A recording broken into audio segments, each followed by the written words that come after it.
여러분 자전거를 탈 줄 아십니까? 자전거 배울 때 기억나십니까?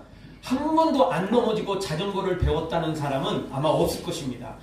그런 사람이 있다면 정말 운동에 완전 천재 중에 천재일 겁니다. 그런데요, 그런 천재라 해도 자전거는 배울 때 넘어질 겁니다. 왜냐하면 자전거는 이미 다 배우고 나서도 자전거 타는 사람들은 한두 번쯤은 다 넘어졌을 것입니다. 그러니까 내가 자전거를 못 타기 때문에 넘어질 수도 있지만 잘 타도 넘어질 때 있어요. 미끄러울 때 있거든요. 비 올 때나 눈 올 때나 또는 어떤 턱에 걸리면 자전거는 쉽게 넘어질 가능성이 있습니다. 넘어져서 크게 다치는 사람도 있지만 대부분은 웬만큼 넘어져도 크게 다치지는 않습니다. 그렇게 속도가 무슨 몇십 킬로 막 나가는 그런 속도는 아니기 때문에 그렇습니다. 어쨌든 자전거 배울 때 당연히 넘어지는 건 당연한 겁니다. 넘어지면서 배우는 겁니다. 그걸 부끄럽게 생각하거나 그게 실패라고 생각해서는 안 되는 겁니다. 자전거 배우다가 넘어진 것을 실패라고 느끼는 사람, 그게 실패가 아니고 자전거를 포기한 사람이 실패자인 것입니다. 넘어진 건 실패가 아니에요. 그럼 또 도전하는 겁니다. 원래 그런 거예요. 그렇게 해서 배우는 것입니다. 영적으로도 그렇습니다. 여러분, 영적으로 우리가 도전이 없이는 절대 영적으로 성장할 수 없습니다. 당연히 도전이 없이는 믿음을 갖기도 어렵죠. 끝없이 도전하고 또 도전할 때 우리가 믿음으로 세워지게 되는 것이고 또 믿음이 성장하게 되어 있는 것입니다. 도전 없이는 어떤 것도 이룰 수 없게 되는 것입니다. 사랑하는 성도 여러분, 영적으로 안주하지 말고 도전하고 또 도전해서 예수 그리스도의 장성한 분량에 이르기까지 여러분의 믿음들이 성장하기를 주의 이름으로 축원합니다. 아멘. 오늘 성경은 바로 그 도전에 관한 말씀을 주고 있습니다. 첫 번째 생각할 수 있는 말씀은 믿음의 도전은 예수님을 향한 갈망에서 시작된다는 것입니다. 여러분, 제자들이 밤새도록 풍랑과 싸워 죽음의 위기를 수없이 겪었죠. 어제 해 떨어질 때 그때쯤 시작해가지고 그리고 오늘 새벽 3시에서 6시 사이 그때까지 정말 이 풍랑과 싸운 거예요. 아주 분투를 한 거죠. 밤새도록 잠 못 잔 것도 쉬운 게 아닌데 생사를 오갔으니 오죽했겠습니까? 드디어 그렇게 해서 예수님을 만난 거 아닙니까? 예수님께서 죽을 위기에 처하자 찾아오신 것입니다. 직접 물리를 걸어서 찾아온 거 아니겠습니까? 아마 제자들은 처음에는 유령인 줄 알았다가 내니 안심하라 이 말씀을 듣고는 이제 우리 이제 살았다 다 이렇게 생각했을 것입니다. 그리고 제자들 중에 상당수는 그냥 철푸덕 그냥 다 자리에 그냥 주저앉았을 겁니다. 일어날 힘도 없을 거예요. 아마 어떤 제자들은 들어 넣었을지도 모릅니다. 이제 좀 쉬자, 이제 살았다, 앉아있을 힘도 없다 이렇게 생각할 때 이런 때였습니다. 그런데 그 순간 베드로가 새로운 도전을 시작합니다. 몇 초만 기다리면 예수님께서 배 위로 올라오실 텐데 베드로는 그 몇 초를 못 참고 새로운 도전을 시작하기를 원합니다. 오늘 성경 28절 한 목소리로 다시 한번 같이 보겠습니다. 베드로가 대답하여 이르되 주여 만일 주님이시거든 나를 명하사 물 위로 오라 하소서 하니 아멘. 다른 제자들은 다 이제 우리가 살았다 이렇게 안심하고 예수님이 빨리 배 위로 오시기를 기다리는 순간 베드로는 뭐라고 말하냐면 예수님께 만약 진짜 주님이시거든 나를 물 위로 걸어오라 하십시오. 나도 물 위를 걷고 싶습니다. 나 예수님처럼 되고 싶습니다. 이렇게 지금 말을 하고 있는 거예요. 참 대단하죠. 대단합니다. 다시 말씀드리지만 밤새도록 잠도 못 자고 죽을 고생을 했기 때문에 지금 철푸덕 앉아있고 그냥 들어 눕는 이런 상황이라고요. 그런데 베드로는 또 어디서 힘이 나는지 또 도전을 하는 거예요. 예수님, 저도 예수님처럼 되고 싶어요. 저도 예수님처럼 물 위를 걷고 싶어요. 지금 이 소원을, 이 간절한 예수님을 향한 갈망을 말하고 있는 것입니다. 참 대단합니다. 여러분, 예수님의 제자라면 예수님을 닮아야 되는 거 아니에요? 예수님이 오셨으니 우리 살았다. 이것도 좋은 일이긴 합니다. 예수님의 능력을 믿었다는 거잖아요.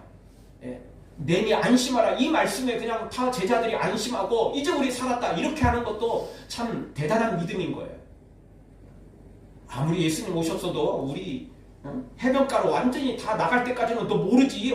풍랑이 또 어떻게 될지 어떻게 알아. 뭐 이런 게 의심이지 않습니까? 근데 제자들은 다 안심했을 거예요. 라고요. 그런데 베드로는 거기에 만족하지 않아요. 예수님이 물리로 걸어왔거든요.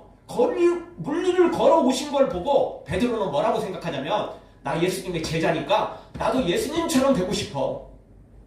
그 전에도 이들은 경험을 했습니다. 예수님께서 제자들을 전도대로 보내시고 귀신을 쫓아내고 병든 자를 일으키고 이런 일들을 같이 했잖아요. 예수님이 행한 일들을 자기들도 했거든요.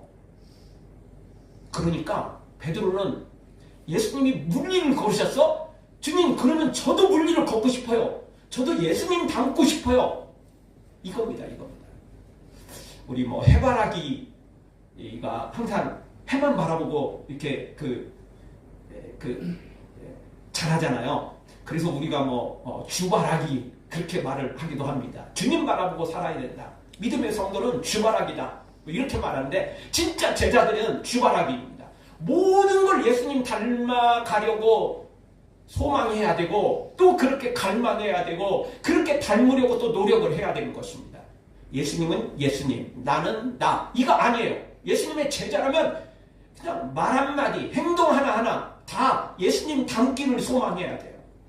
우리가 예수님처럼 어떻게 될 수 있겠어요? 못 돼요. 그럼에도 불구하고 예수님처럼 조금이라도 닮아가려고 그 모양 모든 것까지 다 흉내를 내려고 하는 모습, 그게 진짜 제자의 모습 아니겠어요? 네.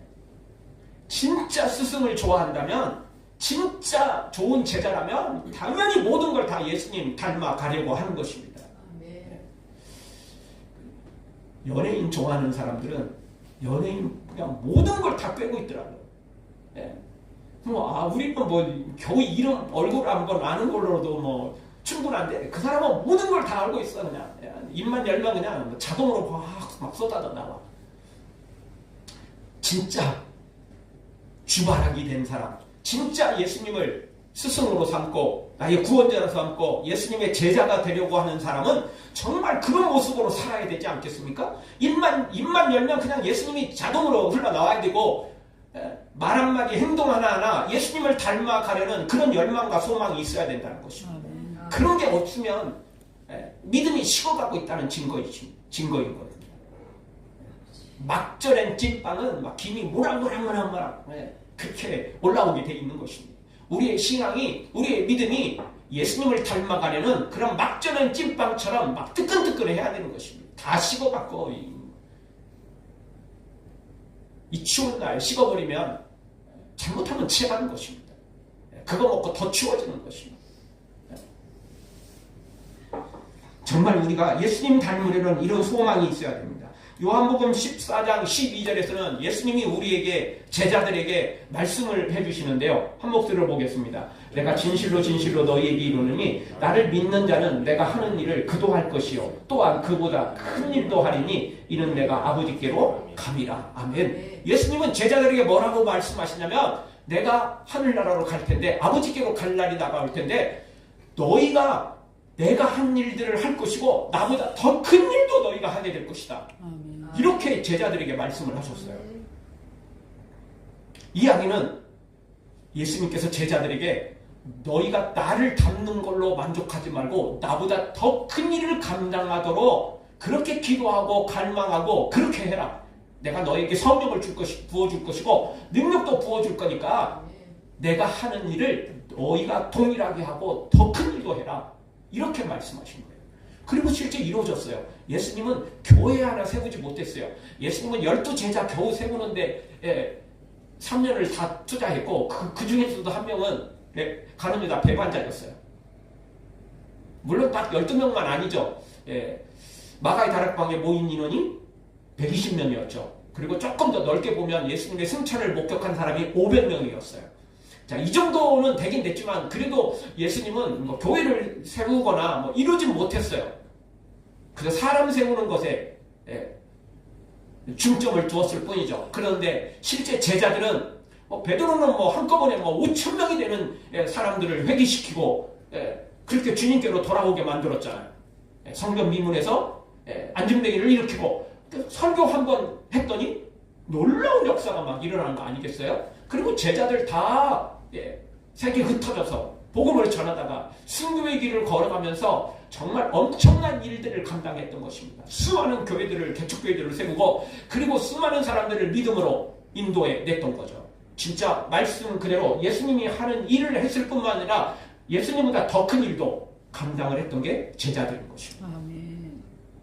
예수님은 니네들이 해봤자 뭘 할 수 있겠어. 그저 흉내만 내도 좋아. 이 정도로 말씀하시지 않았어요. 내가 하는 것을 할 것이고 나보다 더 큰 일도 할 수 있어. 그러니 기도하고 소망하고 그리고 나를 닮아.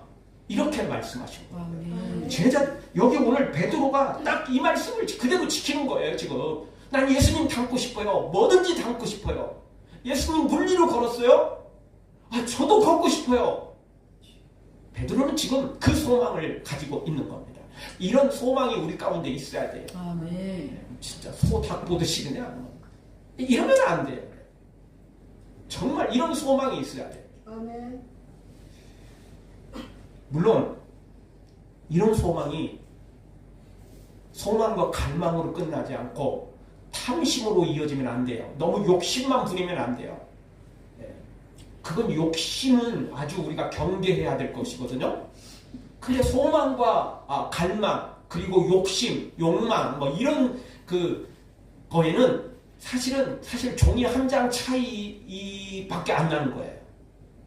소망하는 것도 갈망하는 것도 주님을 향한 뭔가가 있는 거잖아요. 욕심 부리는 것도 주님을 향한 영적인 욕망도 있어요. 욕심도. 그 차이를 우리가 지혜롭게 잘 분별할 줄 알아야 되고 선을 넘어가면 안 돼요. 갈망 그리고 예수님을 닮으려는 소망은 우리 가운데 반드시 있어야 돼요. 믿음, 소망, 사랑 이거 우리 가운데 반드시 있어야 될 것이거든요. 그런데 그걸 뛰어넘어서 욕심이 들어가면 욕심되면 안 돼요. 욕망이 생기면 안 돼요. 소망과 갈망, 욕심과 욕망의 차이는 뭐냐면요. 그건 이기심의 차이예요. 주님을 위한 거면 다 갈망이에요. 주님을 위한 거라면, 주님의 나라를 위한 거라면 다 소망이에요. 그런데 나를 위한 거라면 욕심이 되는 거죠. 그건 욕망이에요. 둘의 차이는 겉보기에는 똑같고요. 단지 마음의 차이예요. 주님을 위하느냐, 나를 위하느냐. 이 차이밖에 없는 거예요. 그러니 오늘 우리는 주님을 향한 이 갈망, 소망, 정말 이 베드로처럼 이런 게 있어야 돼요. 이런 도전이 있어야 된다고요. 이런 갈망이 있어야 되는 것입니다. 시편 81편 10절 11절도 우리에게 이렇게 말합니다. 나는 너를 애굽 땅에서 인도하여낸 여호와 내 하나님이니 내 입을 크게 열라. 내가 채우리라 하였으나 내 백성이 내 소리를 듣지 아니하며 이스라엘이 나를 원하지 아니하였도다. 입을 크게 열라고 말씀하시는데 그런데 이스라엘 백성들은 어떻게 했어요? 이 소리도 안 들었어요. 그냥 한 귀로 듣고 한 귀로 흘렀어요. 그리고는 원하지도 않았어요. 아무 생각이 없었던 거예요. 그냥 그래요. 그냥 그리고는 그냥 땡. 그리고는 그냥 아무 상관없어요. 아니요. 주님의 말씀한 거라면 주님이 입을 크게 열라고 그랬어. 입을 크게 하라고 했어. 그러면 주님을 향한 간절한 소망을 가지고 기도해야 되는 거 아닙니까? 원하고 소망하고 그리고 주님의 은혜를 기다려야 되는 거 아니겠어요? 말씀에도 시큰둥 들었는지 안 들었는지 아무 관심이 없으면 그거는 안 되는 거라고요. 이런 열정과 소망이 우리 가운데 필요한 것입니다. 또 에레미야 33장 3절도 잘하는 말씀이죠. 너는 내게 부르짖으라 내가 내게 응답하겠고 내가 알지 못하는 크고 은밀한 것을 내게 보이리라. 아멘. 너는 내게 부르짖으라고 주님이 말씀하셨다고요. 그러면 우리가 부르짖어야 되고 주님의 은혜를 소망해야 되는 거 아닙니까? 응답을 소망해야 되고 크고 은밀한 일도 주님이 보여주시겠다고 했으니까 갈망하고 소망하고 기도하고 기대하고 그런 마음이 그런 행동이 있어야 되는 거 아니겠어요? 들어도 그만 한두 번 또 하다가 그냥 아예 안 되네 이러고 포기해버리면 안 되는 것입니다. 베드로는 도전했습니다. 여러분, 기적은 배 안에 있는 게 아니고 배 밖에 있는 것입니다. 물론 배 안에 있어도 이미 기적이에요. 밤새도록 풍랑을 겪었는데 살아있는 것도 기적이고, 그리고 주님을 지금 만나는 것도 기적입니다. 그러나 정말 주님이 원하는 더 큰 기적은 뭐냐면, 베드로 같은 소망과 갈망을 가지고 베드로처럼 물리를 걷는 그 기적을 체험하기를 원하는 거예요. 아멘. 이거 체험하면 달라져요. 체험하지 않는다고 믿음이 없거나 배신자가 되거나 그러진 않겠죠. 그래도 진짜 베드로 같은 열망을 가지고 이런 갈망을 가진 사람들은 더 예수님을 닮아가게 되어 있는 것입니다. 믿음은 도전에서 시작되는 것입니다. 우리가 처음 예수님을 믿고 시작할 때도 도전이 있었잖아요. 타 종교를 믿다가 교회로 들어왔을 때 쉬운 겁니까? 쉽게 바꿀 수 있어요? 그거 어려운 거예요. 무종교이든 타 종교를 갖고 있든 예수님을 믿기로 시작하는 것은 도전이라고요. 천국을 향해 달려가는 거, 돈을 바라보고 쾌락을 바라보고 성공을 바라보며 살던 내가 천국을 바라보며 믿음으로 살겠다는 거, 이거 새로운 도전이라고요.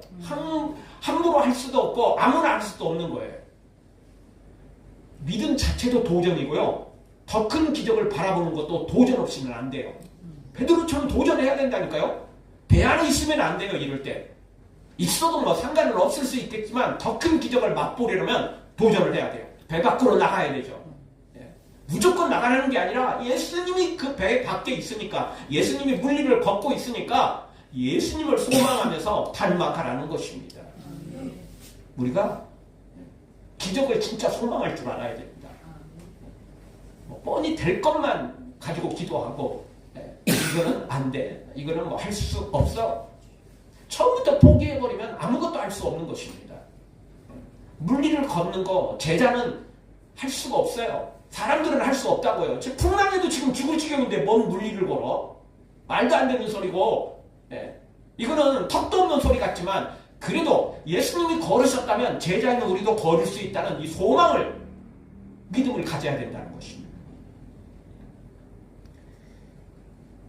너무나 쉽게 생각하는 사람들은, 그리고 예수님을 너무 쉽게 믿는 사람들은 떠나는 것도 너무 쉽게 떠나요.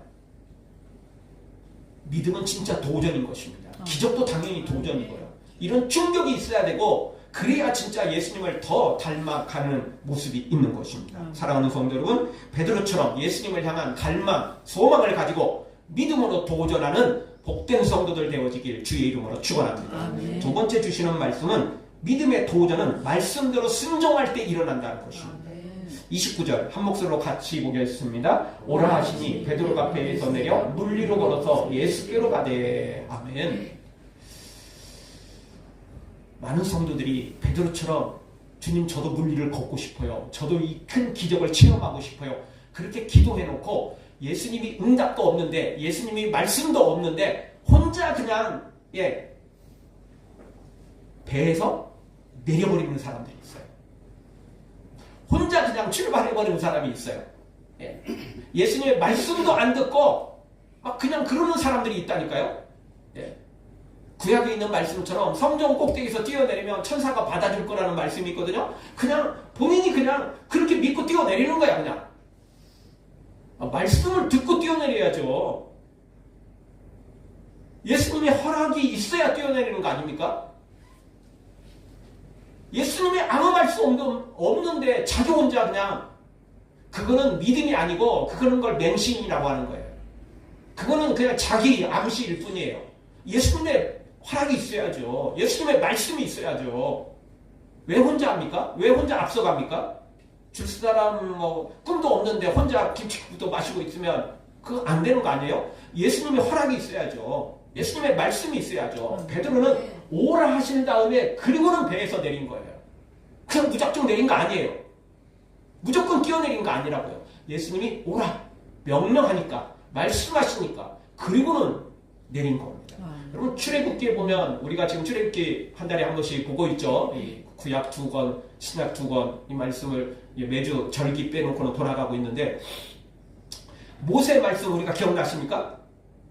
모세가 애국 공주의 아들로 입양되고 나서 믿음으로 살았어요. 근데 그걸 이제 그 자기 엄마가 진짜 유모가 되어버렸으니까 근데 믿음으로 키웠겠죠. 당연히 너는 유대인이었어. 그리고 너는 하나님의 사람이야. 하나님이 기적을 베풀어가지고 그 물 위에서 물속에서 죽어야 되는데 시냇가에서 죽어야 되는데 하나님이 살려주신 거야. 다 믿음으로 들은 거죠. 그래서 모세가 장성하고 난 다음에 자기 동족을 찾아가죠.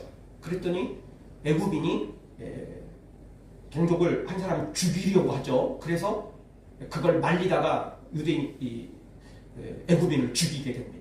그리고 그 다음날 또 나갔더니 자기들끼리 싸우고 있어서 말렸더니 그 중에 한 명이 어제는 애굽인을 죽이더니 오늘은 나를 죽이려고 하느냐 이러면서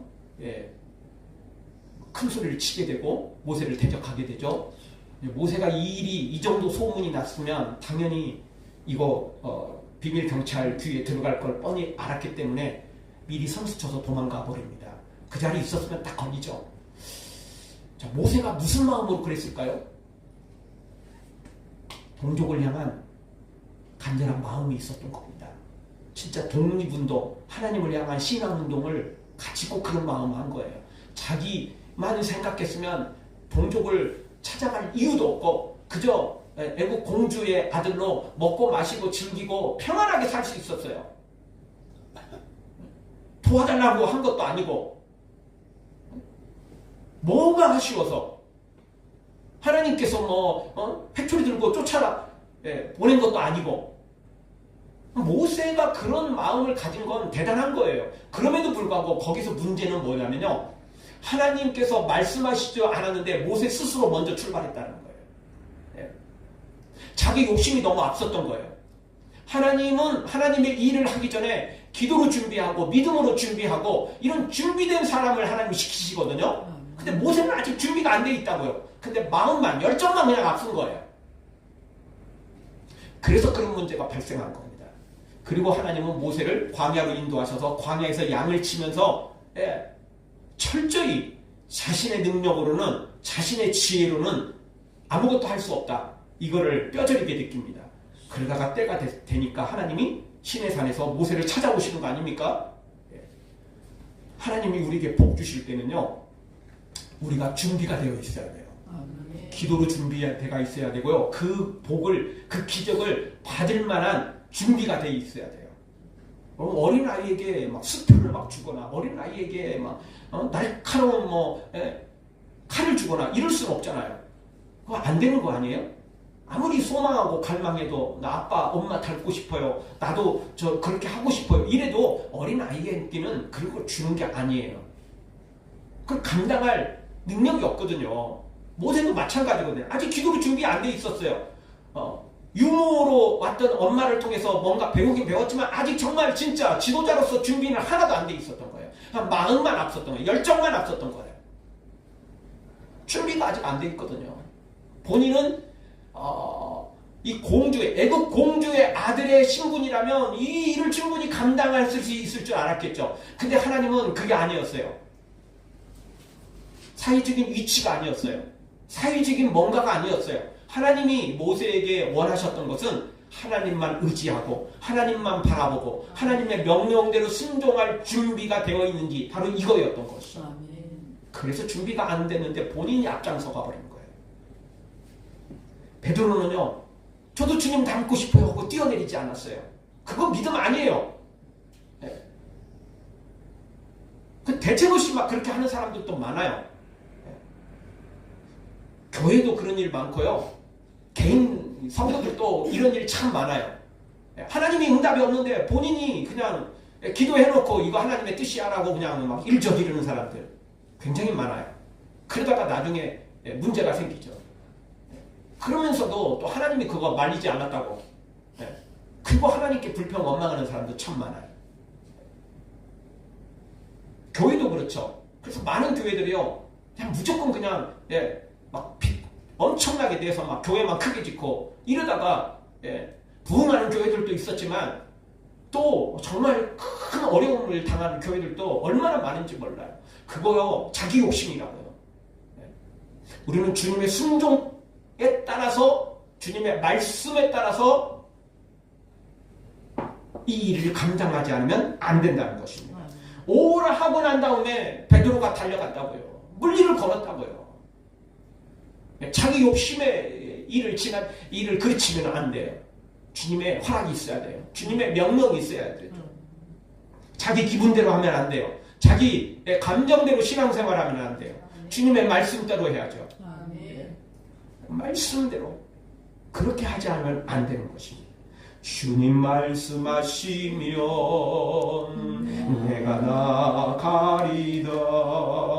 주님 뜻이 아니면 내가 멈춰서리다.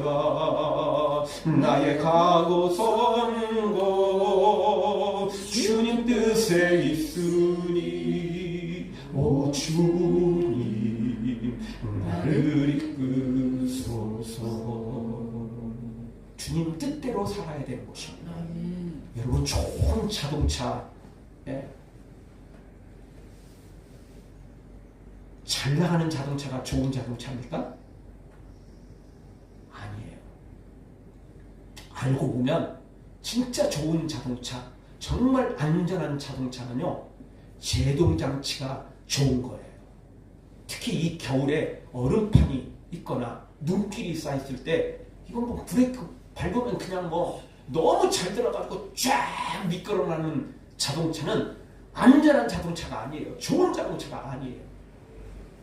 브레이크를 밟아도 정말 급하게 밟아도 급브레이크를 밟아도 그거를 자동으로 제어해서 미끄러지지 않도록 그렇게 제동장치가 잘 되고 균형이 잘 잡힌 차가 좋은 차고 안전한 차인 거예요. 빨리 나가는 차가 좋은 차가 아닌 것입니다. 우리 성도들도 좋은 믿음을 가진 사람, 그냥 급발진하는 사람이 좋은 신앙 아닙니다. 그냥 주님만 믿고 그냥 무턱대고 막 달려가는 사람이 좋은 믿음이 아닌 것입니다.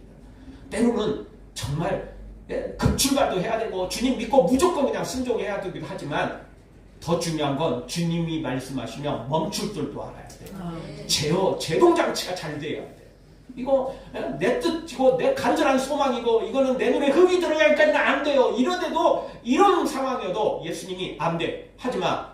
이렇게 해야 돼. 그러면 곧바로 내 뜻을 내려놓고 아멘하고 순종하는 사람, 정말 이 제동장치, 제어장치가 잘 되어 있는 성도가 진짜 좋은 믿음의 성도인 것입니다. 급출발하고 무조건 그냥 달려가는 게 이게 좋은 거 아닙니다. 그러다가 문제 일으키는 경우가 많습니다. 사랑하는 성도 여러분, 우리 베드로처럼 간절한 소망을 갖되 주님이 말씀하실 때 주님 말씀 따라 순종해서 기적의 주인공 되어지길 주의 이름으로 축원합니다. 마지막 세 번째로 기적 이후라도 시험은 계속된다는 사실을 알아야 됩니다. 아무리 예수님의 말씀대로 순종하고 기적을 체험했다고 할지라도 기적이 끝이 아닌 것입니다. 기적의 순간에 또 다른 시험거리가 있다는 것도 알아야 돼요. 우리가 믿음으로 세워지고 예수님을 닮으려는 도전과 함께 그 일을 진행하면 사탄이 배 아파가지고 또 시험거리를 제공한다는 거예요. 아, 쟤는 안 돼. 쟤는 정말 너무 예수님 닮아가는 모습 때문에 쟤는 도저히 안 되겠다. 이러고 포기 안 한다니까요. 끝까지 딴지를 걸고 끝까지 시험한다는 것입니다. 그러니 오늘 우리는 끝까지 예수님만 바라봐야 돼요. 우리가 기적을 체험하고 나서도 두 가지를 조심해야 되는데요. 하나는요, 기적 자체에 취해서는 안 돼요. 이 놀라운 기적을 체험하고 나면요, 기적 자체에 취해버리는 사람들이 있어요. 기적 자체에 그냥 기적 자체가 우상이 되고 기적 자체가 뭔가 막 예수님보다 막 더 뛰어난 것처럼 여기는 사람들이 있어요. 결혼을 하면 예물을 서로 주고받습니다. 보통 사람들이야 금반지 정도로 끝나지만 조금 돈 있는 사람들은 다이아 반지나 대단한 것들을 하겠죠. 근데 여러분, 그런 반지나 예물들이 아무리 비싸고 또 비싸도 배우자보다 더 중요한 겁니까? 아니잖아요. 그런데 기적을 너무 큰 기적을 체험하다 보면 예수님보다 더 기적이 더 막 부각되고 기적만 막 바라보는 이런 사람들도 생긴다고요. 그러니까 기적에 너무 초점을 맞추면 안 돼요. 그 기적을 일으키신 예수님께 끝까지 초점을 맞춰야 돼요. 두 번째는 이 기적 속에서도 조심해야 될 건 또 풍랑이 보이니까 이 풍랑을 조심해야 된다. 기적 자체에 초점을 맞추는 것도 안 되고요. 또 기적 속에서도 기적은 맛보면서도 풍랑이 보이니까 그 풍랑의 눈길을 빼앗기는 것도 안 돼요. 우리는요, 기적 자체에도 눈길을 빼앗기면 안 되고 풍랑에도 눈길을 빼앗기면 안 되고, 베드로가 처음부터 예수님 바라보고 예수님 저도 걷고 싶어요 말했다면 물리를 걸을 때도 예수님을 바라봐야 되고, 물리를 계속해서 예수님 다가갈 때까지 그냥 예수님만 끝까지 바라봐야 되는 거예요. 출발할 때도 예수님을 바라보고 소망했고, 또 출발하며 예수님께 다가갈 때도 여전히 예수님만 바라봐야 된다고요. 다른 거 바라보는 순간 문제가 생겨요. 30절 한 목소리로 한번 다시 한번 읽겠습니다. 바람을 보고 무서워 빠져가는지라 소리질러 이르되 주여 나를 구원하소서 하니. 바람을 보고 시선을 빼앗겨버리는 거예요. 물리를 걸었는데 풍랑이 너무 크게 온 거예요. 야, 이러면 어떻게 되지?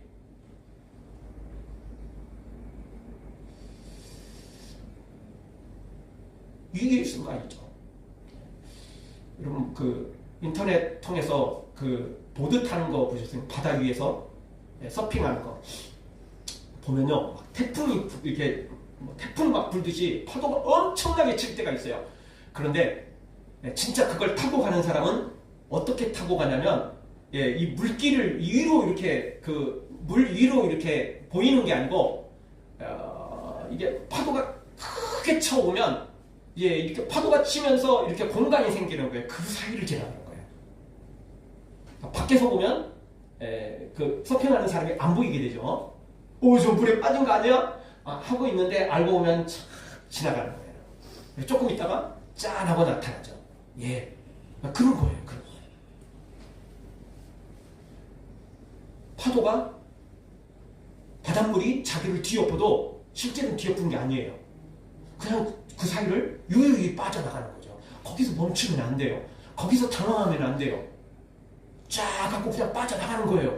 그러면 정말 멋있게 그냥 통과를 하는 거죠. 그거예요. 풍랑 보고 무서워하면 안 돼요. 베드로는 물리를 걸은 데까지는 좋았어요. 예수님을 소망하고 예수님의 명령 따라 물리를 걷는 것까지는 좋았어요. 근데 파도가 치니까, 풍랑이 다가오니까, 그 바람이 엄청나게 불어오니까 그것에 갑자기 덜컥한 거예요. 두려움이 생긴 거예요. 두려움이 생기면 의심이 생기게 되고, 의심이 생기면 문제가 생겨요. 그래서 그때라도 끝까지 우리는 주님을 바라봐야 돼요. 끝까지 주님 바라봐요. 풍랑 보면 안 돼요. 파도 보면 안 돼요. 그러면 넘어진다니까요. 그러면 무서워지면 두려움이 생김과 동시에 의심이 생긴다고요. 그러면 믿음은 식어진다는 이야기거든요. 믿음과 의심은 정반대의 것이에요. 믿음이 생기면 의심이 사라져요. 믿음이 생기면요, 두려움도 사라져요. 믿을 구석이 있으니까 당연히. 제자들이 왜 예수님 겟세마네 동산에서 다 버리고 도망갔습니까? 죽음이 두려웠거든요. 체포가 두려웠기 때문에 그렇거든요. 근데 부활하신 예수님을 만나고 성령 충만을 받고 나서는 전혀 무서워하지 않아요. 사내들인 공회에 똑같이 체포되고 거기서 사형 선고를 받을 수도 있는데 도리어 제자들이 전도하잖아요. 예수님의 이름으로 다시는 선포하지 마라, 이렇게 명령을 했는데도 불구하고 너희 말 듣는 것보다 우리는 하나님의 말씀을 멈출 수가 없다. 그러면서 도리어 전도해요. 도리어 전도하죠. 너희도 예수님 믿어야 돼. 너희도 예수님 믿어야 구원받을 수 있어. 예수님이 우리를 위해서 십자가에 죽으셨고 부활하셨어. 너희가 죽였지만 예수님이 3일 만에 부활하셨어 라고 선포를 하잖아요. 그러니까 그들도 어쩔 수 없이 협박만 하고, 그리고 회초리만 대고, 그리고 다시 부러지잖아요. 왜냐하면 너무나 많은 그 사이에 유대인들이 이 놀라운 사실을 다 목격했거든요. 예수님의 부활의 소문도 들었고 500명이 다 그 승천을 바라봤으니까 그 사람들이 막 소문을 내고, 그 사람들이 다 증인이었고, 그리고 예루살렘 사람도 이미 어느 정도는 다 알고 있었어요. 이 모든 일들이 종교 지도자들의 계략이었다는 사실을 어느 정도 다 알고 있었어요. 예수님 죽으실 때도 흑암이 있었고 지진이 일어나서 죽은 자가 살아나고 뭐 놀라운 일들이 막 그 엄청나게 예루살렘에 일어났기 때문에 이미 어느 정도는 다 알고 있었어요. 로마 군병들이 다 지키고 있었는데 무덤이 열렸다라는 것도 그거 상상할 수 없는, 있을 수 없는 일이 일어나는 거 다 알고 있었거든요. 그래서 제자들을 함부로 할 수 없었어요. 아무리 그렇다고 할지라도 겟세마네 동산에서 그렇게 비겁하게 도망갔던 제자들 모습 생각하면 완전히 개가천선한 거 아니에요? 왜 그랬습니까? 두려움이 사라졌어요. 죽음에 대한 두려움이 사라지니까 그냥 아무런 장애가 없는 거예요. 두려움이 사라지면요, 어떤 의심도 생길 수가 없어요. 그 확신 그대로거든요. 베드로는 풍랑 봤을 때 두려움이 생기고 의심이 생겨버린 거죠. 그러니까 물속에 빠져들어간 거 아니에요? 주님만 끝까지 바라보면 절대 의심은 생길 수가 없어요. 당연히 두려움도 생기지 않죠. 사랑하는 성도 여러분, 우리 끝까지 주님만 바라봐야 됩니다. 아멘. 한순간 주님을 놓치는 순간 문제가 생겨요.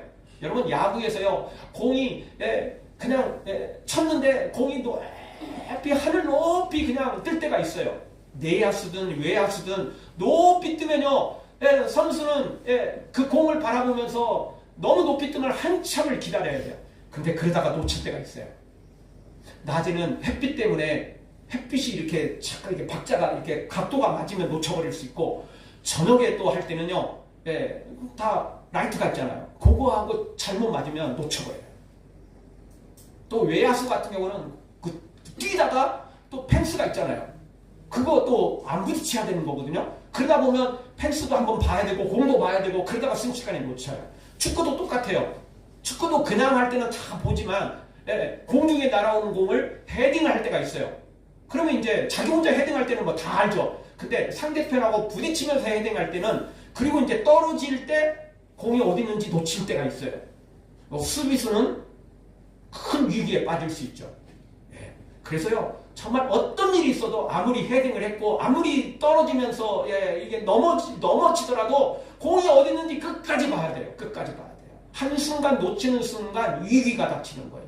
우리 신앙 생활할 때 어떤 어려움이 있어도, 어떤 풍랑이 다가와도, 어떤 상황이 되어도 예수님 놓치면 안 돼요. 아멘. 끝까지 예수님 바라봐야 돼요. 그러면 승리하게 돼 있습니다. 사랑하는 성도 여러분, 우리 모두 다 베드로처럼 이런 열정과 소망을 가지고 이런 믿음의 도전을 해서 큰 기적을 맛보되 절대 예수님 놓치지 말고 오직 예수님만 생각하고 예수님만 바라보고 예수님만 따라가는 복된 성도들 되어지길 주의 이름으로 축원합니다.